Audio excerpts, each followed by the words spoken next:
அம்பே பார்க்கலாம் திரும்பி ரெண்டையும் போட்டு தட்டிட்டு இது தாட்டி 9 டைம் முடிச்சுன்னா அந்த ஐடியோட சொந்தக்காரனுக்கு ஒரு முட்டையை போட்டுற வேண்டியதான்.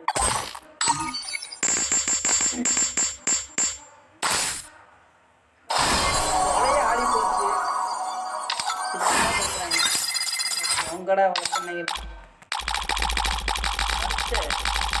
என்ன கிடைக்க போகுது தெரியல மக்களே.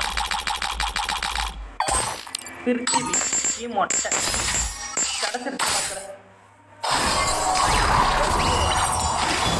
எல்லாத்துக்கும் கிடைக்கிது. நீங்கள் ஸ்பின் பண்ணுங்கன்னு சொல்ல மாட்டேன். நாங்கள் ஏதோ இருக்கீங்க ஸ்பின் பண்ணிட்டு அலையிறோம். நீங்கள் ஸ்பின் பண்ணாதீங்க மக்களே, அவ்வளோதான் சொல்லுவேன். இந்த வீடியோவோட ஃபுல் வீடியோ பார்க்கணும்னா கீழே இருக்க லிங்கை தொட்டு போய் பாருங்கள் மக்களே.